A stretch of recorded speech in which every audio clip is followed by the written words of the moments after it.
and it's like everybody keeps saying, we can hear y'all fine. Why can't we use one of those microphones that the Yeah. Yeah. pass it around when somebody has their I think that what we could do is get a third mic that is up there next to, like, underneath the camera that we use in Sunday morning that picks up everybody, so that it's not just online you only hear Steven or Jordan or something, but you can hear everybody. And so I think something like that we could do too. Well, something like that. We already had the handheld mic. That's true. That's true. I don't know how that would work. That'd be a Jason. Yes. You need old ladies to tell you what Yeah. needs to be done. Hey, isn't that the way? That's history. That's history, though. Listen to the old ladies, the seasoned ladies. But yeah, because I think one of those, good comments would be made, but I just didn't think especially from the back and all of that. Unless one of us restates the question, which Marshall does fairly regularly, and I don't think I ever do, it just continues on. So, but I think I think those are called shotgun mics, and I don't think that they're expensive at all. So, Jason, if you're listening, we might be able to do something like that because we've got 2 already in there to get the feedback from the congregation on Sunday mornings, online at least. Well, there's lots of reasons why. I know. I was about to say it sounds good all the time. Yes. Yeah, that's a part of the mix. That's a hard part of, like, back in the day in Acts, there's just one guy talking and everybody's listening. Now we got microphones and all those things that you have to think about now. So, good morning. For those of you watching online, about 35 minutes into class last week, the screen froze, but the audio didn't. That's so right. You got to continue listening to Brandon and I talking. Thankfully, while I was looking down and reading something. I don't know what you were looking at. I think both of us were down looking at scripture. Anyway, so hopefully that won't happen today. We'll see. No. There were people that came up to him after service multiple people. and said, "Have you tried this? Did you try this?" Everybody's trying GFI? I know, all the things. It's not a GFI. it's not that. But I've gone through the house and pushed all the GFI reset buttons. Nothing. I was in toddlers Sunday, so I just mentioned at the end of my lesson on Sunday, I mentioned that we got Christmas lights put up and plugged them in, and they don't work. But it's not the lights. The strings of lights don't work. The outlets that they're plugged into don't work. But I can't figure out why. I've done. Yeah, that'd be my luck. No, and they've all to my knowledge, we haven't done anything different. Like, they've always worked. As long as we've been in this house for 4 years now, and they've always just worked. And now they don't. But it's not on the wall. Here I am explaining about my house. The outside outlets on the walls, all of them work. All the outlets inside the house work. Every single GFI outlet that has the reset button, we pushed all of them that we could find. Okay. Everything's good. Clark, where's the switch that you need? I don't know. That's what what I'm saying. saying. There's no switches to switch. I know, you gotta do each one. Like, make sure But like, we've gone. I mean, nothing. So I don't know what to do because there's only one solution. the other piece of it is we have to. They're on the fascia, like underneath the gutters. That's where the outlets are. So there's one on the east side of the house, one on the west side of the house, and neither one of them work. So I know they're connected somehow. I just don't know what to. It's not. I plugged the lights in before we ever put them on the. And I've also, just because it wasn't working, I went and got. I've got a drill. That's a cord drill. Plugged it in both outlets, or technically all 4 because there's 2 at each spot, and doesn't work. The drill doesn't work. But if I below those outlets, plug it into the wall on the outside brick wall, works fine. That's so weird. It's something about those outlets, and I just don't know. I cannot find. I know there's something simple. Yep. I don't know what it is. I can't find Did any. you have your own lights, or did you have someone come and do it? Well, have somebody get up on the ladders and do all that because I'm not that person anymore. But there's nothing different. It's the same process that we've done for the last 3 years, and I don't know. But why would that happen this year and not all the years? You never know, Clark. Yeah. Clark, you just got to do I know. So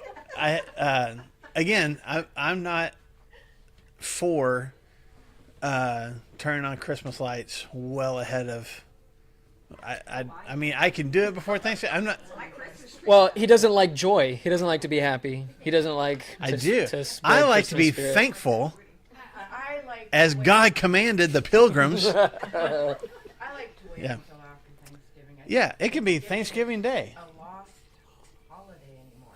but because of the weather this weekend, and the guy that really nice guy that works for Mike Hill's roofing company came over and he gets up on roofs and on ladders all the time. I'm like, more power to you. So he's the one that got up there and did all that. Does a great, and it was just it was a good weekend to do it.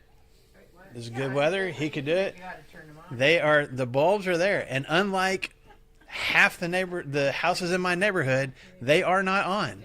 Not because it wouldn't matter if the outlets work. They're not coming on yet. After Thanksgiving, they'll work. Yeah, Thanksgiving Day. I was Not, gonna yeah, say, maybe the house knows. Maybe the house has some kind of Friday they're gonna come intuitive. on. Yeah, that's crazy. Anyway, so but I'm not panicked about it because I'm not turning them on well before Thanksgiving. So we got a couple weeks or at least about 10 days to figure it out. So anyway, yeah, but to your point, like, man, there were so many people, and I appreciate it. I'm very thankful. There's so many people that came up after worship with everything that we talked about, the whole worship service, like, okay, these lights. Let's talk about these lights. So And everybody to talk about my lights, and everything that they suggest is like, I've done it. I've done that. I've done that. So anyway, The reset button in your box. That Your red, whole panel? funny little breaker box. Breaker box is a reset, and you hit that, and if something's gone off, it just resets everything. but I've checked all the fuses. Marshall. Like Yeah, I flipped all there's of them. one you need to- You I don't think mine has that. 'Cause you just need to move. You just need to move. just need to sell my house. Yeah. You need to call a guy. Yeah, I've got a guy coming on Thursday. So Light has come We into the will. world the day Yeah. after Thanksgiving. Though. yeah, I will keep y'all updated. Hopefully next week. Fill us in on this Yeah. saga. Okay, we're in Mark chapter 10, and I have a goal. Of getting through Mark chapter 10. We could do it. because this is our 4th week in just this chapter. So we There's spent so a much month in stuff. this chapter. But there's such good stuff, and I've really enjoyed the discussion. I've enjoyed the questions you guys have asked, and I mean it's a longer chapter in the first place, but also there's just so many different things that Jesus is getting Yeah. at here, and so I want to continue that. So we've talked about this conversation with the Pharisees about the teachers of law about divorce. We talked about the little kids coming and Jesus' disciples rebuking them and him rebuking his disciples. We talked about the wealthy man who wanted to know if he was doing everything that he needed to do, and Jesus was like, there's one thing that you're missing, and he didn't like that.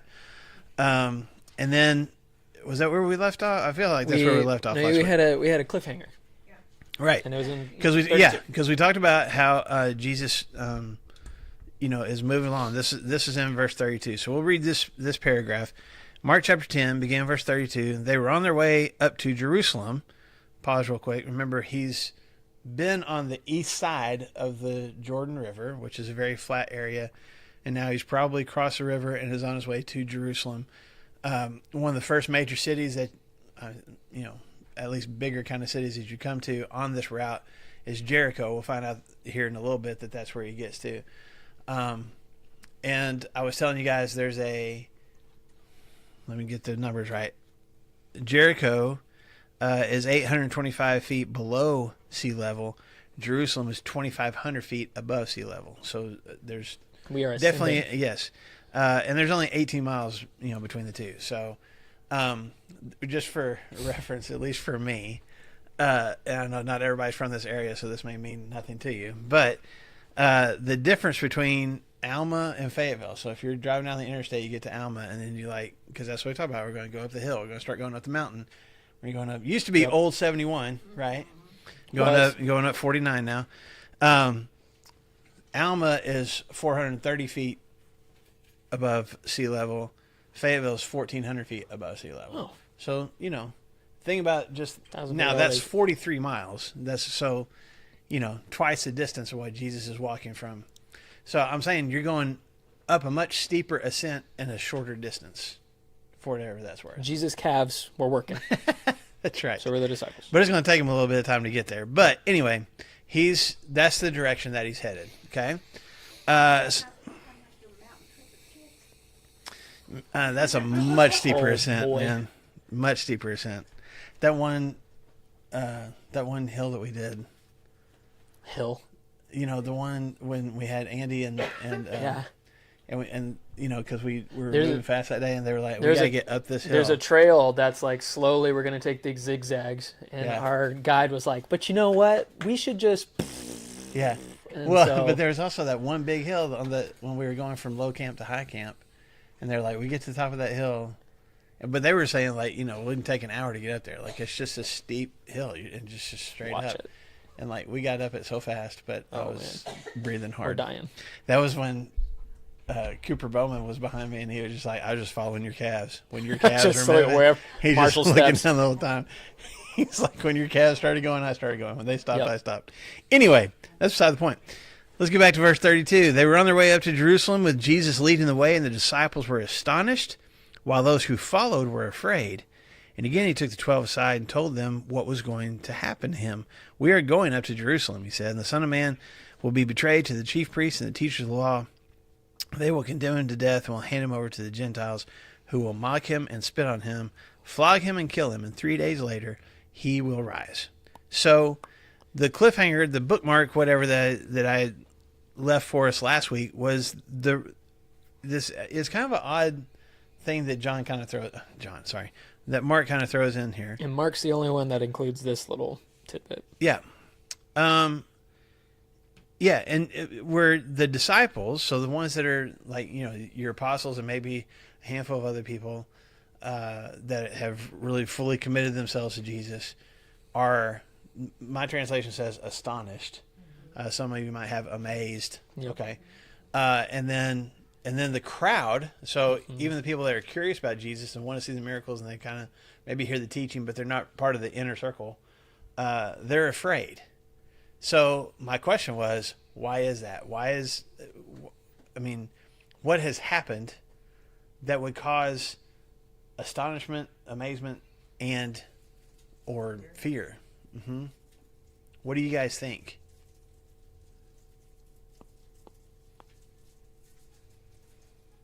I mean, anybody have a guess? He's just walking. Yeah, he just started, like, he's had all these different conversations. He talked about divorce, the rich man, which I will say, for what it's worth, when back in, I can't remember what verse, when he tells his disciples how hard it is for the rich, to get into heaven. In verse 26, verse 24, the disciples were amazed, and in verse 26, they were even more amazed. That's the same word that is used here in verse 32, the same Greek word. So astonished, amazed. Beside themselves. Yeah. And it's, just to give you a little more insight into this, that Greek word that's used here, it means astonished, but it's like I'm so amazed that I shut down. Like I physically and emotionally just kind of stop because of my amazement or my astonishment. Does that make sense? Like it just kind of just stops me in my tracks, kind of thing. The fear is you know, the common word for fear in Scripture, and it has a whole spectrum of like terrified, like really afraid of something, like the disciples were during the storm, or a reverent fear, like I recognize my status compared to God's, and I have this awe, you know, that kind of fear, and kind of everything in between. It's like one big Greek word that kind of covers all of it, you know. So anyway, you got astonished disciples, you got fearful crowd who may be afraid or maybe, you know, reverent, or maybe a combination of both. Why all of a sudden is Mark going, while Jesus is, you know, they get across the river and they start walking towards Jericho and really heading towards Jerusalem, why is this the reaction of the people who are following? What do you think? Are they afraid of what will happen to them to be a follower of him when they get to Jerusalem? Because why? Why would they be afraid of what might happen to them? The Pharisees and the way Jesus treated like. Yeah. What's going to happen to us if we're following him? Yeah, Do this. could be. Anybody else? That's a good answer. Maybe astonished at Jesus' determination Mm-hmm. to get to Jerusalem. Mm-hmm. Yeah. It was when he said,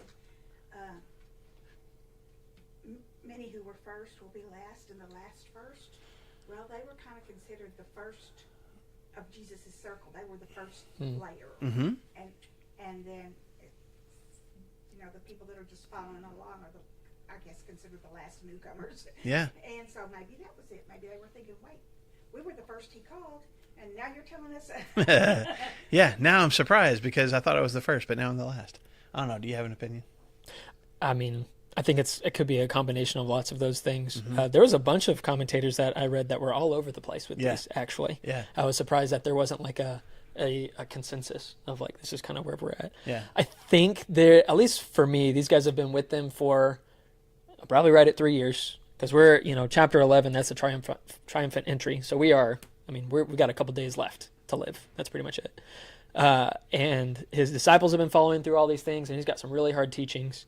Just like you said in verse 24 or whatever, and he's like, you have to go through like a camel through the eye of a needle. And Peter or one of the other disciples is like, okay, who can be saved then? Yeah. Like, if you have these crazy expectations, who is going to be a part of the kingdom? I think maybe some of those things are sitting in and all of that. And it says, as they were on the road going to Jerusalem, so Jesus has said, this is where we're going, and they know that that's where they're going. Maybe there's this gut feeling for them of like, something's going to happen. Mm-hmm. And then he displays that. I kind of wish that Mark would have done it the opposite way, where he says, hey, let me tell you what's going to happen. Now let's go take a walk. Yeah. Because, Astonished before he told them. yes. Yeah.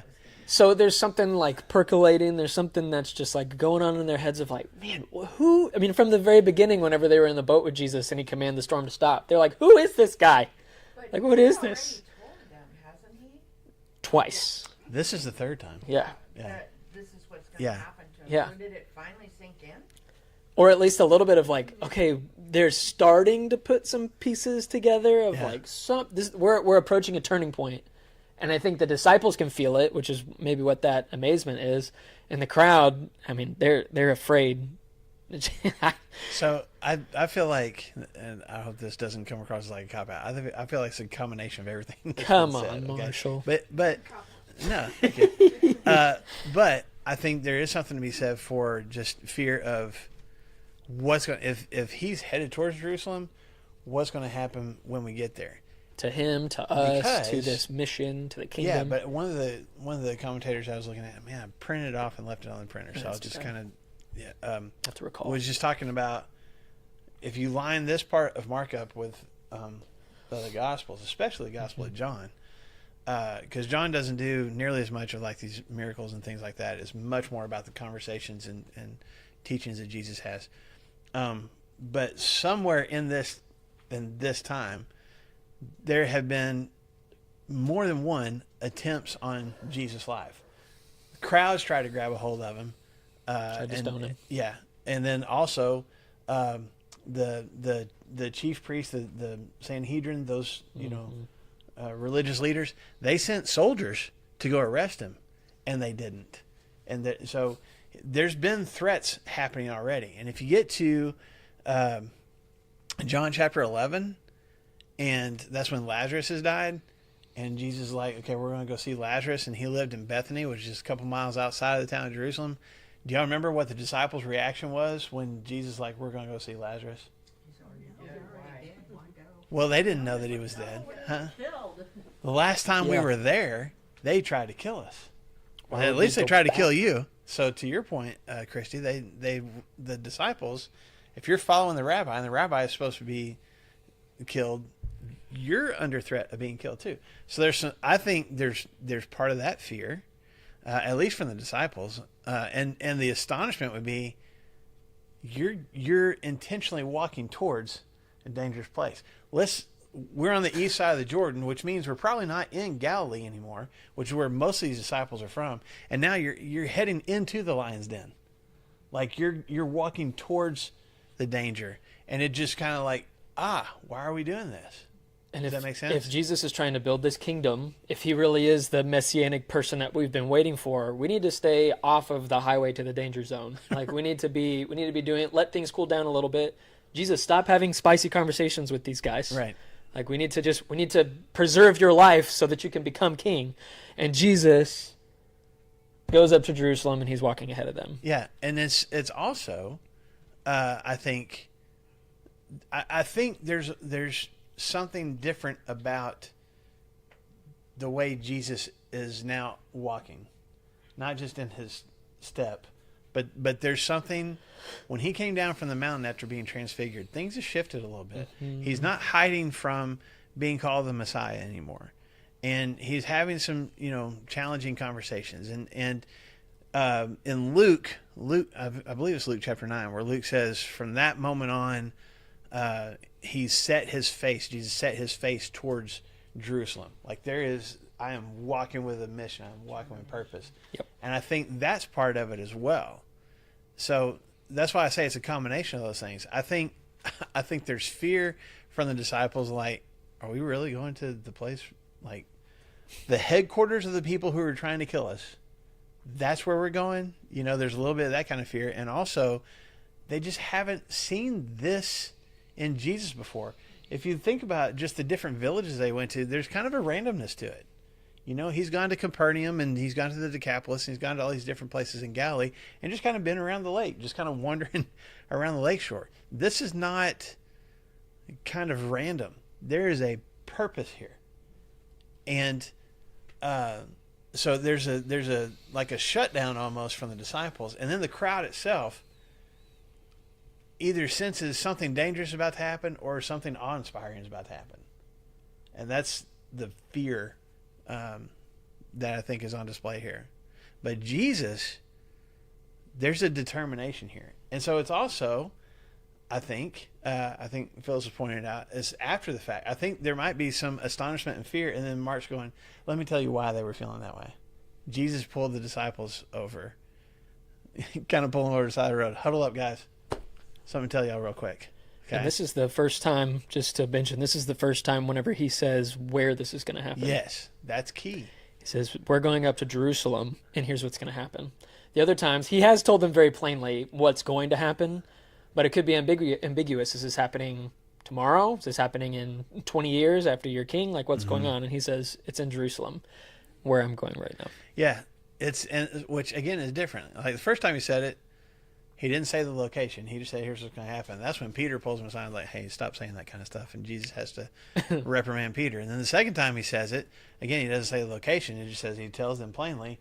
And then they were like, we don't know what he means, but don't ask him. Don't ask him. Just Blessed don't ask him. assurance. So this is the third time. And he specifically says, y'all see the direction I'm going? Here's what's going to happen when we get there. Towards death. Yeah, we're going to Jerusalem, and this is what's going to happen. And you notice this time, nobody, at least from March telling the story, nobody questions it. There's no reaction. There's no, hey, don't do this. It's Yeah, which is why I think lends itself back to, like, it's Mark going, they were astonished. By the way, here's why. Because of what Jesus just told them, okay? But yeah, this is the first time, 3 times that he's specifically, at least in Mark, he specifically said, here's what's going to happen to me. This is the first time he said, it's going to happen in Jerusalem. By the way, where are we headed right now? Jerusalem, So there would be some trepidation, and he knows what's going to happen. His disciples don't. But there's enough, amazement for these disciples to not really, they don't have all their inputs are working, right? So they don't really know, which I think prompts what happens next. Of like, something big is happening and has to do something with death and Jesus and kingdom. And if we're at the pinnacle, like we're approaching that point, that's why this next story happens. Yeah. Yeah, I'm just thinking, like, if you just compare, there's some more details. He's like, I'm going to be betrayed into the hands of the chief priests. He hadn't said that. At least he didn't say it the first time. I got to look at it the second time. When he says they're going to hand me over to the Gentiles, like there's just more details that he gives here.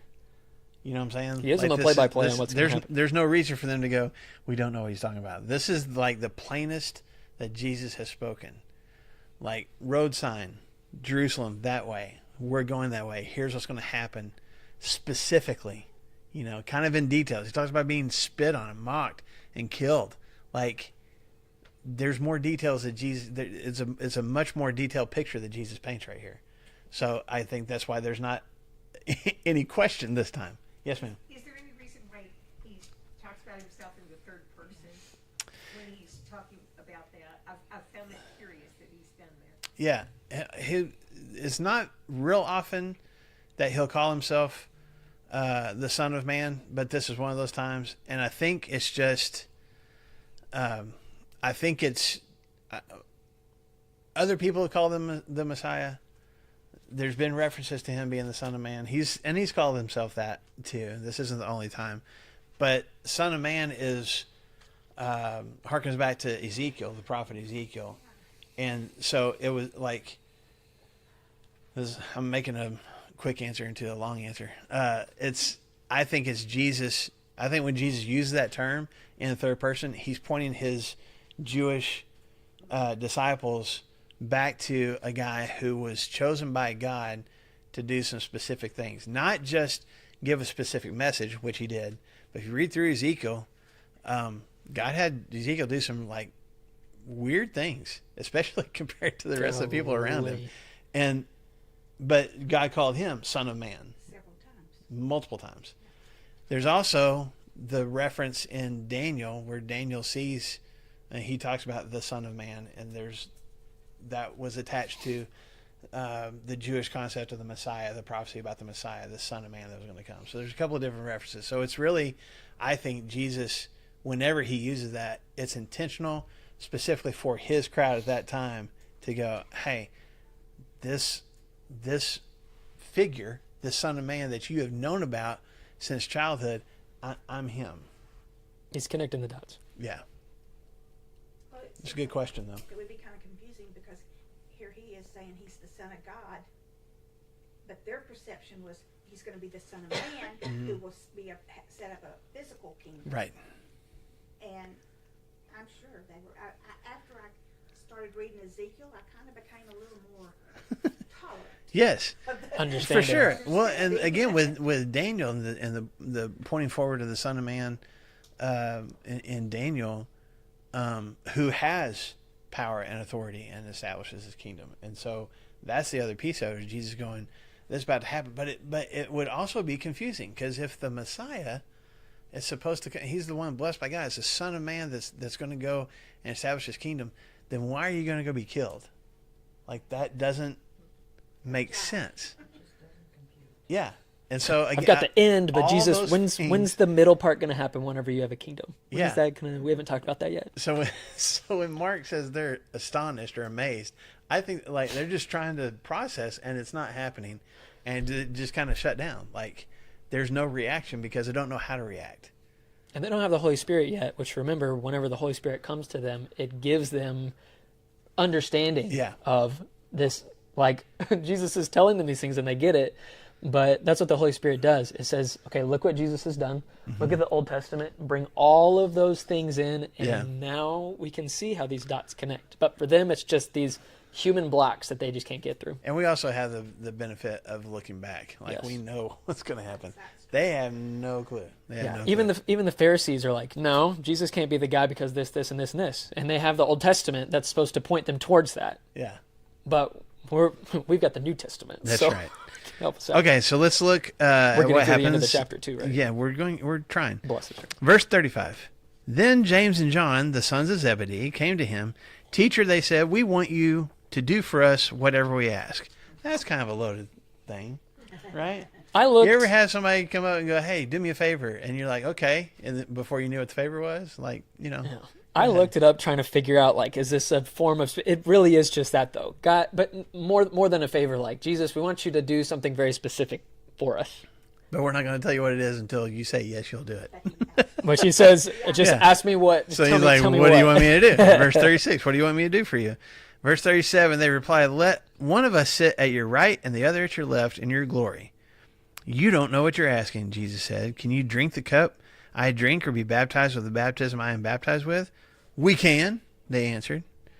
Jesus said to them, "You will drink the cup that I drink and be baptized with the baptism I am baptized with. But to sit at my right or left is not for me to grant. These places belong to those for whom they have been prepared." I'm So going to stop right there. why does it make sense? Well, it makes sense. Why does it make sense to these young men and their mom Yeah, for them to in come other up, do gospels, that? it's the mom that comes up and asks the question.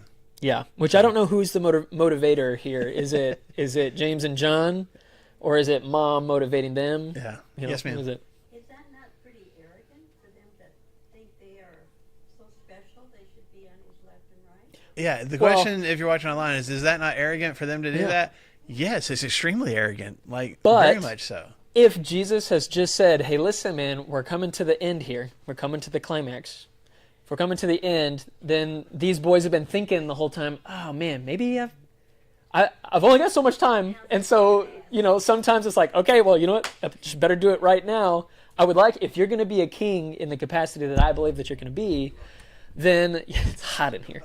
But would they know what they're going into? You're not more likely to say, what can we do to not have this happen or something, instead of saying, I want to be on the right and left? They're not thinking about that though. So we just said, like, the disciples are astonished because they have no clue as to what Jesus, like, Jesus speaks very plainly. We're going to Jerusalem. Here's what's going to happen. I'm going to be killed. I think James and John are still like, okay, that doesn't make sense, but we know this is the Messiah. He just called himself the Son of Man. Yeah. We know we believe he's the Messiah. And James and John were two of the three who were up on the mountain that got to see Jesus with Moses and Elijah too. They were the So- only ones that were there whenever Jairus' daughter was raised. Yeah. Like they for them to ask or to assume that they might be in part of Jesus' immediate entourage as king would not be super far-fetched, but they haven't asked it out loud yet. They just, and it's kind of like securing their spot. They want to make sure, but I both think know- there's at least part of them that Yeah. doesn't.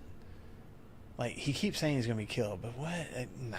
But the Like, kingdom what- is happening. You know, I don't think they fully still comprehend No. what he has just predicted that's going to happen to him, and so. But at the same time, there's this determination that Jesus has now to go to Jerusalem. Well, that's where the new kingdom is going to be established. That's the city of David. We're going, like, it's happening. So I think there's, as Jesus is like, hey, we're going to Jerusalem, I think there's part of these disciples, and we'll see it next chapter, next chapter when he actually goes into the city. There's part of them that's like, this is it. This is the moment. Here it comes. We're going to, like, the kingdom is starting. And these two guys are like, okay, before Peter or any of these other guys gets the best seat in the house, We can secure those we spots. want it. We'll go ahead and And if we're too nervous to put ask, our nameplate there. if we're too nervous to ask, in Matthew, their mom comes up and asks on behalf of them. Yeah. So it's like, we've been thinking about this, and this is what we need to do. Yeah. And Jesus, just like we're all thinking, he looks at them and like, you don't really know what you're asking. You think you do, but there's some big pieces of information that you're not getting right here. Yeah. So it is definitely arrogant on their part, Yes. or at least self-centered, self-focused for sure. Okay. And so Jesus tries to qualify their question of like, okay. If you want to sit on the right and left of me, are you able to drink the cup that I'm able to drink, or be baptized with the baptism that which I'm baptized in? Which, what's he talking about? Does he have like a communal What's the water cup bottle? and the baptism that he's talking about? Communal water bottle here. Huh? Okay. So, yeah. So, when Jesus is in the garden praying, he's pouring his heart out to God, what does he ask God to do? Mm-hmm. Let this cup, remove this cup, let it pass from me. This It's cup that the- I'm having to drink. The cup of wrath, which in the Old Testament, that's a consistent message. Whenever God comes to deal injustice with injustice, he pours out cups of wrath. Yeah. And so Jesus is like, hey, are you able to drink that cup? Because he's going to drink from that cup, right? Jesus is going to drink the full cup of the wrath of God because he's taking on the sins of the world. But James and John, they're like, we just want to be on the right and left, though. Yes, but there's also, I'm not taking away anything from what you said, but there's also in this ancient culture, especially in Hebrew culture, when I share my cup with someone else, we are on equal status. You know, for the king to share his cup with someone next to is I'm saying, like, Okay, maybe you're still just one notch below me, but like we're even. Yeah. Can share a drink. because your lips can touch the same cup that my lips are touching. So I'm totally agreeing with you. Like, here's the cup. Jesus knows what the cup is. And he's like, can you drink from the same cup? And so, again, going back to your point, Sherry, they're like, yeah, even after Jesus maybe is we're like, not talking with Moses and Elijah, but we got to see them. I mean, we're just, we're right up there with you. Yeah, we can do that, And then he says this word. Go ahead. I interrupted what you were saying. No, it's okay. Well, they're still thinking that the kingdom is going to be a physical kingdom. Yes. So, I think about some of these movies where there's a king and the queen, and then there's extra chairs Yes. right there. And that's what Exactly. they're they want to be Yeah. on the court. they're still not into the realm of No. him not being the physical, or there won't be a physical kingdom. Right. Which makes so Yeah. much sense because he's like, you don't even understand what you're asking. And they're like, okay. And he Yeah, is we like, do. can you, what about these things? Can you do that? And they're like, yeah, we can. Of course we can. We can do that. Because the second thing he asked about is what? The cup, and then what else? The baptism. I'm Now, baptized. Jesus already been baptized. That's way back in chapter 3, maybe even before that. 1? Yeah, you're right. Chapter 1. Maybe it's chapter When John baptizes Jesus. So there's already baptism that's happened. So what is Jesus talking about here? The death and resurrection. Okay. Why do we say it's the death and resurrection? Why is that? What does baptism have to do with that? Okay, go down. Okay, so we see that when we Right. baptize people today, we are reenacting. We are not just reenacting. I mean, we are connecting with Jesus, being buried and brought back to life. Right? But that word, baptizo, that's the Greek word, right? Literally means to fully submerge. Okay, I'm taking something and I am dunking it underwater. So obviously that's where we get our picture of baptism from. But that word in the Greek language, I mean, it was applied to ships that sank. It was applied to taking your dirty pots and dunking them in the water. That was the word baptizo. Okay, so what Jesus is asking him here is, I am going to be fully submerged into what I'm doing next.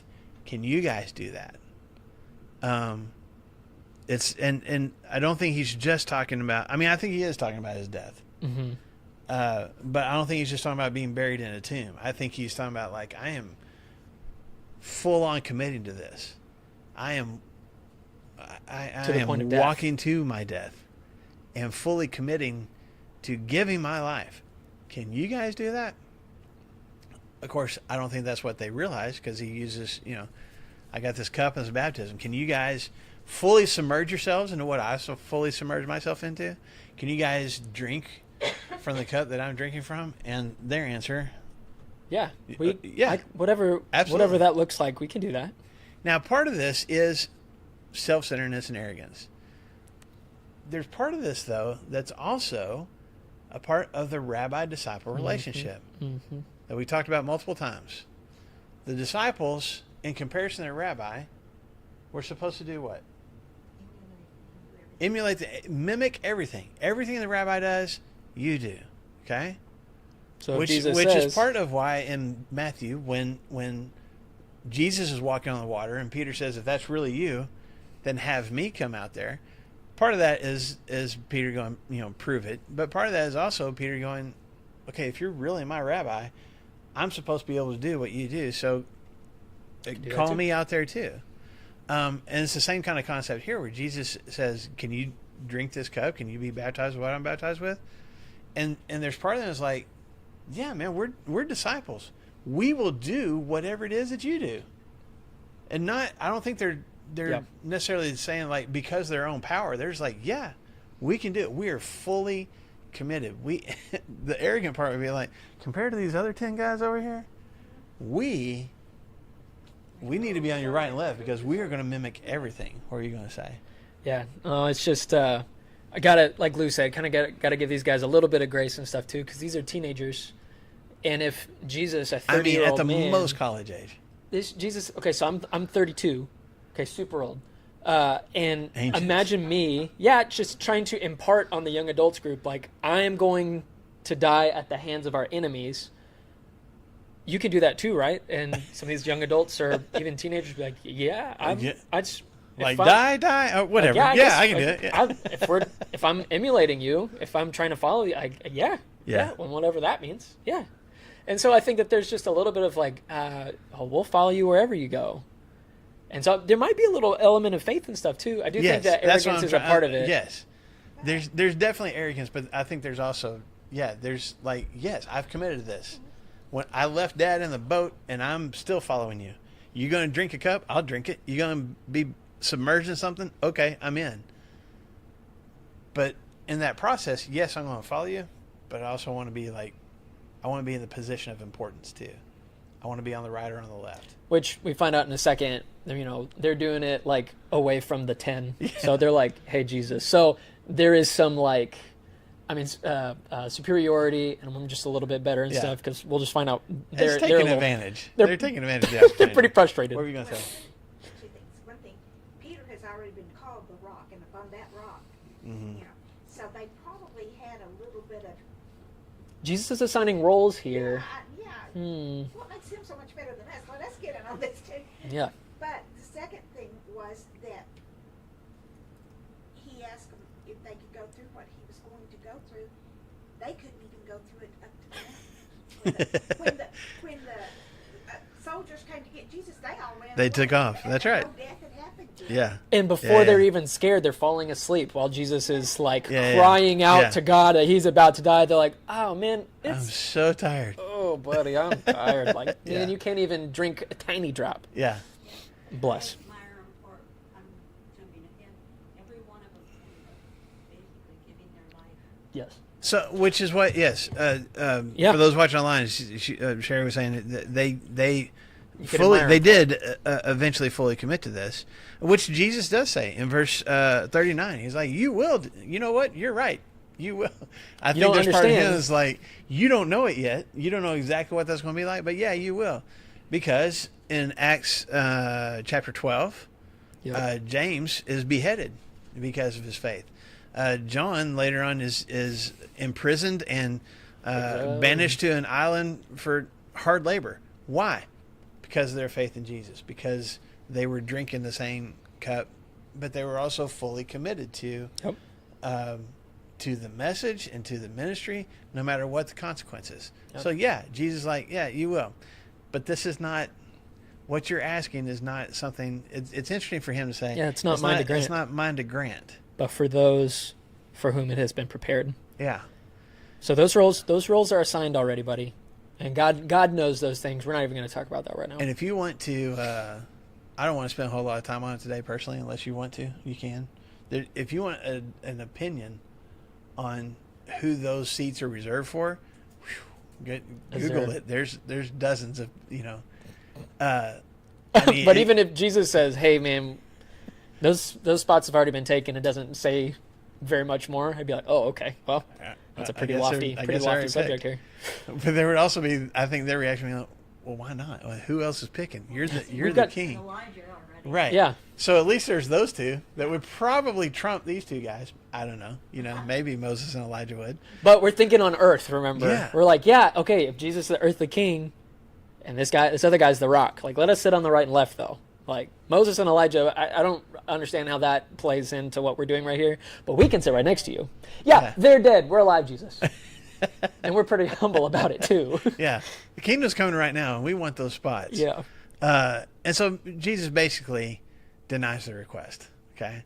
But tries to also give him a glance of like, hey, he's still trying to help these guys understand this kingdom. Y'all still aren't getting it, and We're at the end of the fourth quarter here. yeah. And they So now let's look at the reaction from the other disciples. Hey, one more question. Go ahead. Do you think if Jesus, and I know you've had this discussion with Christy, but if Jesus had come in a different time, say he did come in Elijah's time, Mm-hmm. do you think people then would have been ready to accept Jesus? I don't think it would matter any time in history when Jesus would have come. I think there would be confusion by anybody. Even though those are considered greats of the Old Testament. I still think there would have been, my personal opinion. This is my personal opinion. I don't think it would have mattered. I mean, how many times were people confused in the Old Testament about what God wanted? Even though here's the commandments. Let me make it as clear as possible, and they still got confused about that kind of stuff. So no, I think that Paul is right when he said, "Man, it was just the right time that Jesus came." Like it just with where we were at that time, with culture, with technology, with how we got information, there's so many things that it just fit, which is the way God does things, right? I think it would be harder nowadays if Jesus showed up. I think we would be like, okay, let's get ChatGPT to explain to us how you're making these miracles happen. I remember having a really honest conversation with one of my teenagers when I was super fresh out of college, so I knew everything, just like these guys, 22, 23. All that training you had. All that training, man, ready to go. And we were working through 1 Corinthians, and Eden Stobaugh was like, I don't understand. If Jesus would just come down now and show us that he is who he is, then the world would know. And I was like, that's an awesome idea. Actually, that's a really great idea. In fact, that's exactly what Jesus did. He came down to show us who God is, and we crucified him. Yeah. So, is there a perfect time for him to come? I think the perfect time for him to come was whenever he came. But the truth is that if we destroyed the prophets, and we destroyed Jesus, and we destroyed his disciples, if Jesus came back right now, I think we would probably destroy him too. Yeah.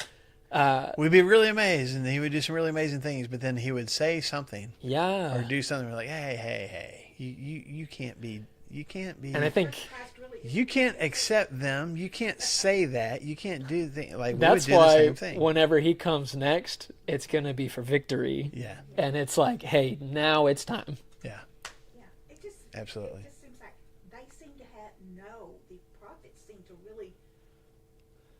God told them, and they listened. You know, and it's just like I just can't help but wonder, would they have been more ready to accept Jesus than a bunch of teenagers? Sure. You know, Yeah. I mean, these were people that were.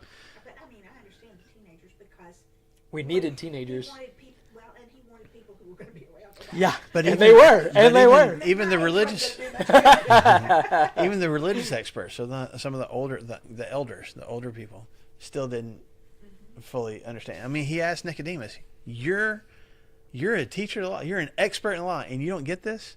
And what did he say? And he's like, "No." he said- like, What you're saying is hard. Yeah. How can somebody go back into their mother's womb? it's like, These are that's not what hard I'm talking teachings, about. Yeah. Jesus. Yeah. And maybe it takes a teenager. That's why, man, youth ministry, you and I both. Mm-hmm. That is fertile ground. That's fertile ground. Okay, we are not going to get to the end of chapter 10, dadgummit, I- but we're going to get to the end of this part of the The story. arrogance at the very I know, my beginning, fault, my man. fault. Just- All right, but let's look at the reaction. We'll be done this morning. So verse 41, when the other 10 guys, when they heard about this, so they they didn't witness the conversation, but when they heard about it, they became indignant. Is that what that's what word? I've- What that's word do you have? I've Is got it indignant? too. Greatly displeased Sounds with about James right. and John. Jesus called them together and said, "You know that those who are regarded as rulers of the Gentiles lord it over them, and their high officials exercise authority over them. Not so with you. Instead, whoever wants to become great among you must be your servant, and whoever wants to be first must be the slave of all. For even the Son of Man did not come to be served, but to serve, and to give his life as a ransom for many." I like how, they're very upset about it. And he says, you know that those who are considered rulers of the Gentiles, they lord it over him, which is kind of what they're doing. They're like, yeah, we're not just in the 12. We've been chosen out of all of these. Jesus has chosen us. And we're a part of the 12. But we're also a part of, like, the 3. Yeah.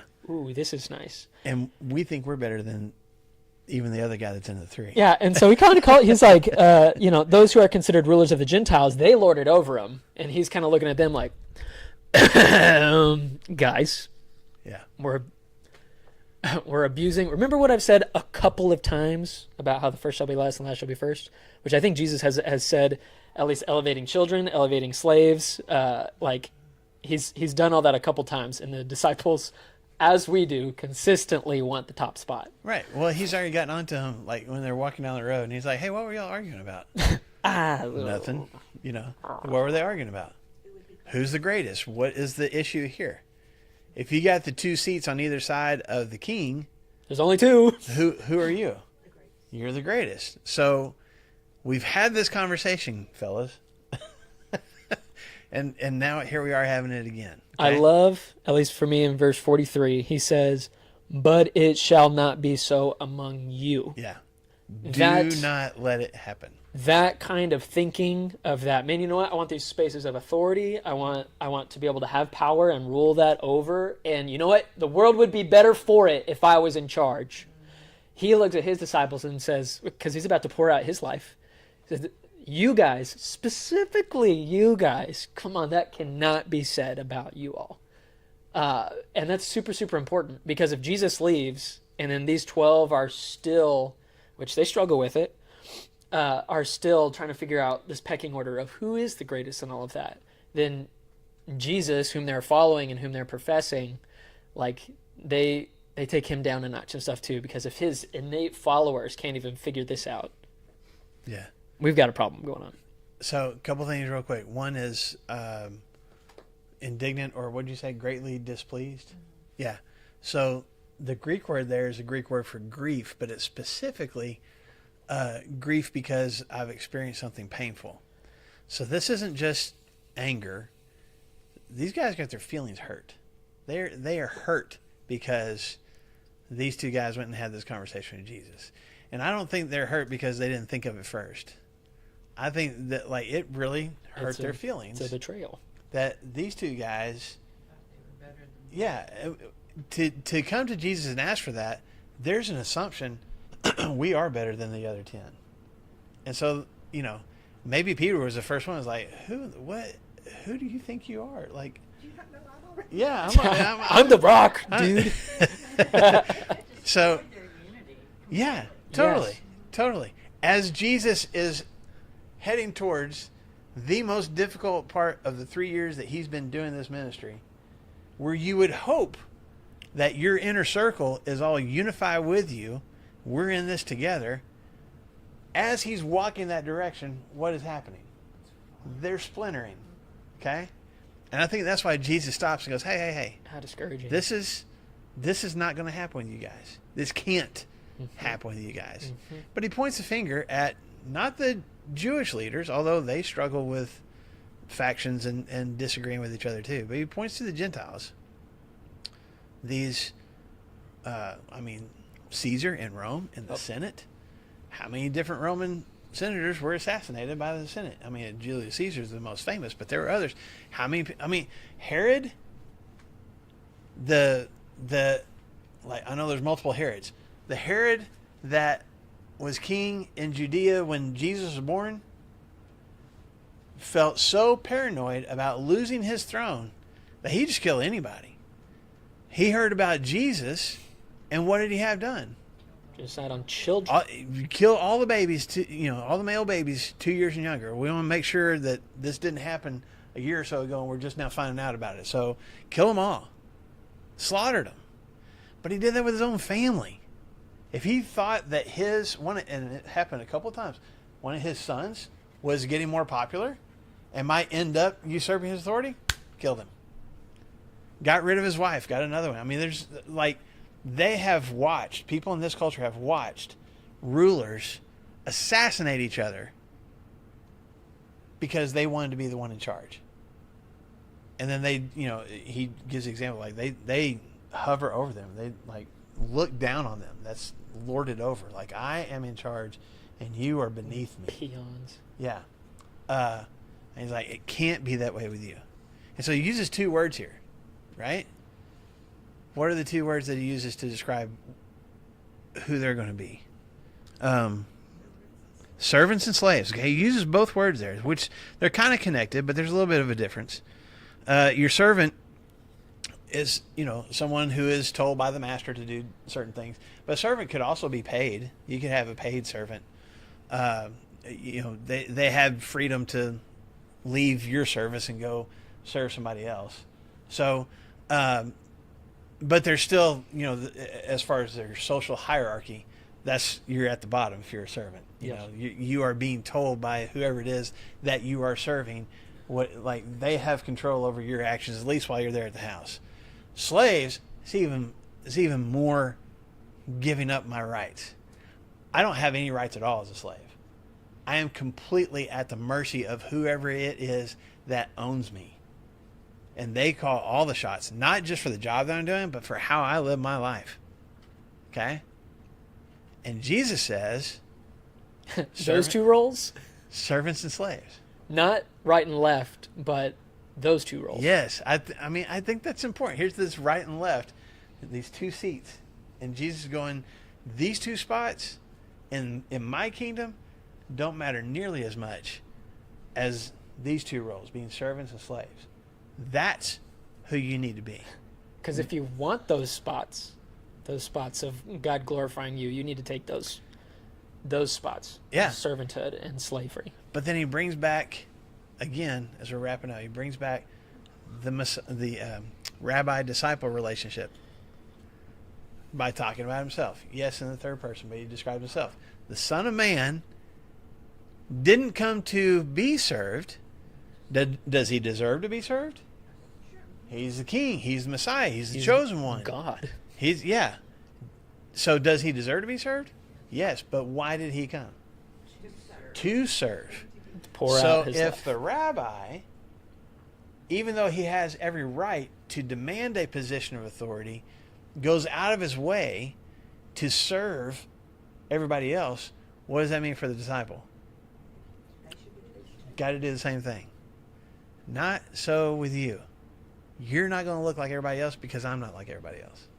And if you're going to follow me, if you're going to be my disciple, if you're going to do what it is that I do, I serve. I give up everything to serve. And he doubles down on it. The Son of Man didn't just come to serve, but to do what? Give his life. Give his life. Okay? That's, if I'm your rabbi, that's who I'm calling you to be too. As I was preparing for this section of scripture last week, because we were going to get to it last week. Right? It was there. It was a consistent theme. Yes. It's funny, in my commentary, at least one of them that I have for Mark, it walks through it the way that we're doing, just, chapter and verse by chapter and verse and everything as you go through. Normally themed and stuff like that, like this whole story would be like one chapter and stuff.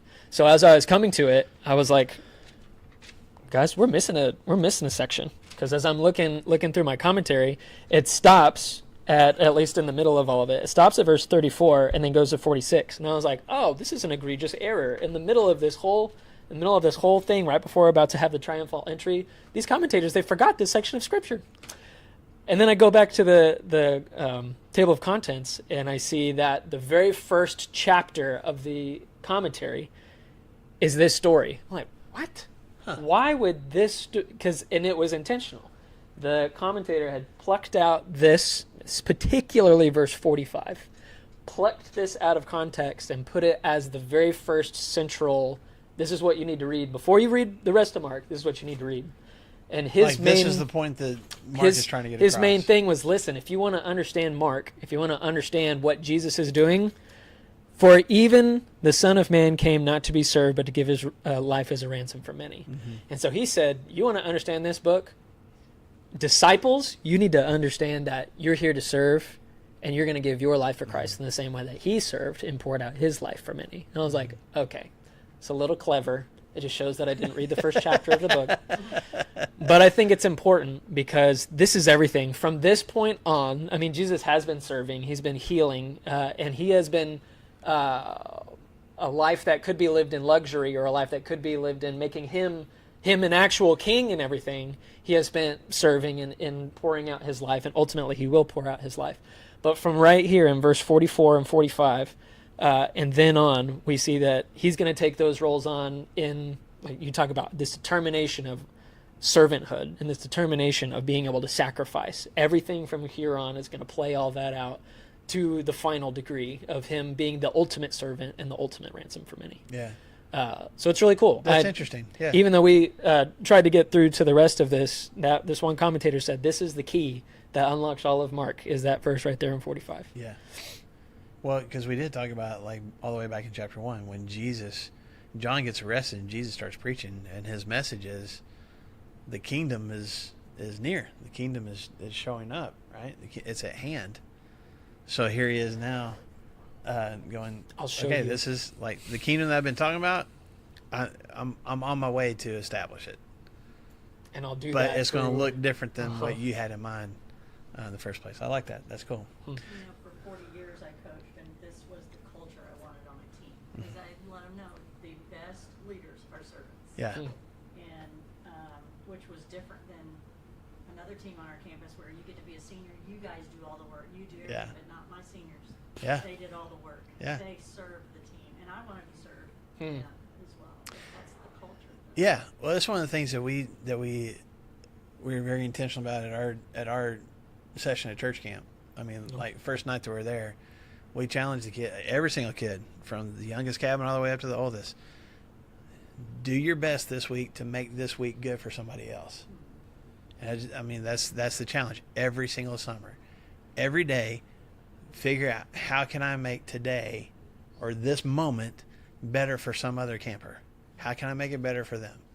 And the promise that I give them is like, if you will do that, if that will be your focus every single day, you will have the best week of camp. You will love it. You'll have so much fun if that's your attitude the whole time. And let me tell you, watching those older students buy a younger student a ring pop, And how excited they are, and just, I mean, it's It's a great culture. it is. Yes, it's like Jesus knew what he was talking about. what a brilliant guy, this Jesus. Oh man, So, okay. we should follow him. Hey, That's we a should good think about idea. doing what he That's said. Great, dude. Yeah. Okay. So I guarantee you, next class we're getting through You make chapter all these 10. lofty No, matter of promises. fact, yeah, I'm gonna name the online thing chapter 11 because we're not even going to chapter 10. So we're just gonna get the end of chapter 10 and jump into chapter 11 next week. But this is good stuff. I really appreciate the comments. I really appreciate the questions. So yeah, let's jump into it next week. We got a blind guy who is actually, pretty perceptive. So we'll talk about that. Interesting. Yeah, there's my teaser for next week. All right, thank you guys. See you next week. He sounded a little arrogant there, didn't he? No, didn't he? We will. I'm going to will it to happen. Okay. Yes, ma'am.